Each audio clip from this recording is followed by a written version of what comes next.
the world is better than it's ever been.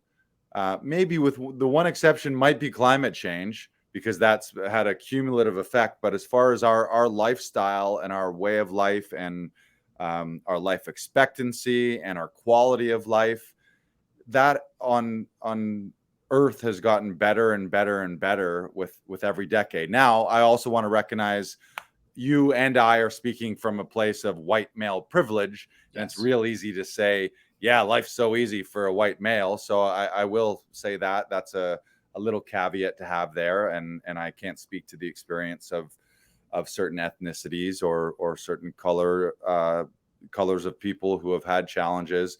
But even there, I would wager to guess, and maybe it's not my place to guess, but I would say even there has been largely progressive over the years. So all under the heading, not to say, oh, the world's fucking perfect and everything's amazing, but I think you got to be thankful for all the amazing things that you do have in your life, regardless of those bad things. And the more thankful and the more grateful you are, the better you're going to feel about your scenario. There's always silver linings. Even if you have a problem, rather than seeing that problem as something that's happening to you, you see it as something that's happening for you. What's the lesson?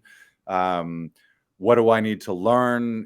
What is it that about this shitty situation that's going to make me stronger for the future? All of those things, and just really be grateful for what you do have, regardless of what you don't have, is kind of the ongoing lesson for me. Yeah, and continued reminders that you're in the place that you need to be for the thing that you're learning, that sometimes you don't even consciously know. Like I know for me, like it's about the journey. It's about getting there. It's not about getting there fast. It's not about getting there like winning to get there or hitting the home run, you know. It's getting there at your own pace and at your own time, and doing things for you, because that's really what it comes down to in the end, is trying to, no one else is going to give a shit about your career or give a shit about the things that you care about. You have to take ownership of it. You have to take ownership of the things that you want to do and the projects that you want to create, and everything that makes everything in life that you get, or that everything in life that's good, happens for a reason, and it happens at the right time for you to appreciate those things. I remember when I booked Scary Stories to Tell in the Dark, like I was so ecstatic, I was so happy, and I thought it was like the groundbreaking thing, like the thing that was going to change my life. And oh my God, I'm on a movie set for 4 days, and I'm doing some ADR, and it's going to be fucking awesome, change my whole life. And you're still, it doesn't.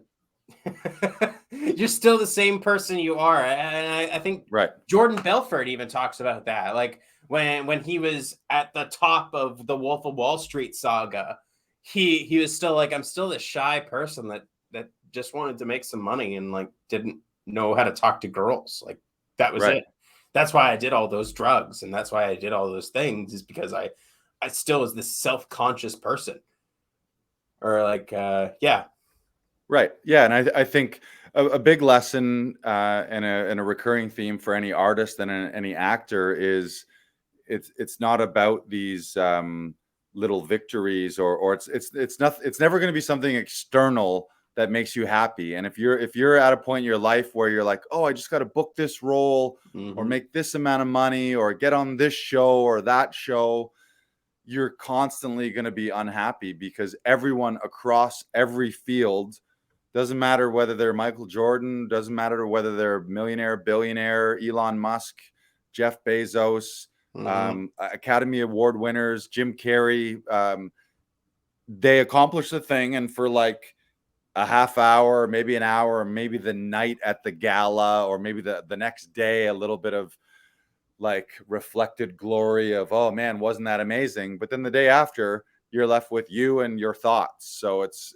really more about trying to reach a place, and it's kind of a Zen-like place where you're just realizing I'm everything I'm gonna be. I have everything I already need inside me, and making that really the the big epiphany, rather than, oh, I got to get this and I got to get that. It's more of a realization of strip everything in the world away, and then what are you left with? You're left with you and your own being of light and love, and your own thoughts, and then a notch away from that is your family and friends. And then really that's what it is. Because you take an Oscar, you take $1 billion, you take an Olympic gold medal, you take away your family and friends, then you would arguably, I think you would say, you don't really have anything. So all that stuff is nice, or having a fan. And this isn't to say not to set goals. Yeah. But that's to set goals, kind of just to give yourself in this plane on earth something to do, and maybe to something to grow into.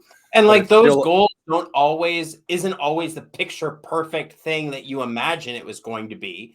Right. Sometimes it's just a little bit different. And like, it's still just as rewarding, sometimes even more rewarding looking back on it, like for what it teaches you. But I think it's embracing the idea that nothing is perfect. And yeah, go on.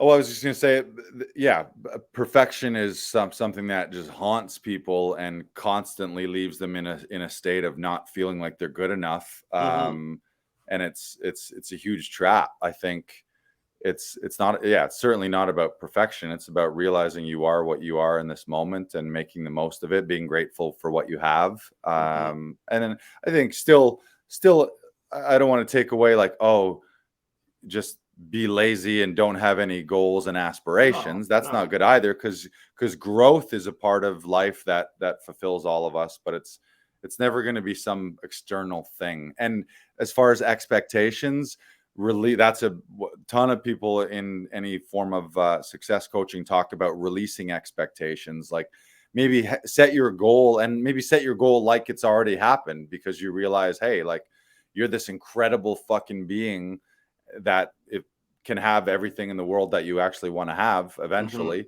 But releasing the expectation that it has to be on a specific timeline, or it has to be a specific way, and just being open to, okay, I'd like to get there, but let's see how this ride goes, and let's see how this plays out. And then you have the realization of like, I didn't expect this to happen. Isn't that interesting? Isn't that curious? Or someone said, replace frustration with fascination. Something weird, like you get hit with an 8-ball or some random scenario, instead of seeing that, oh my God, I'm so frustrated, this has completely fucked up my plans. Maybe that car accident on the way to where you were going that you survived saved you from a fatal car accident that you would have had when you got there. You know what I mean? Like little things like that. Like you trip on the sidewalk and smash your phone, but that extra 5-second beat was the 5-second beat to fall down that you needed to prevent you from walking into traffic and getting hit by a bus. So yeah, I think it's just that constant realization that you have everything that you're going to need.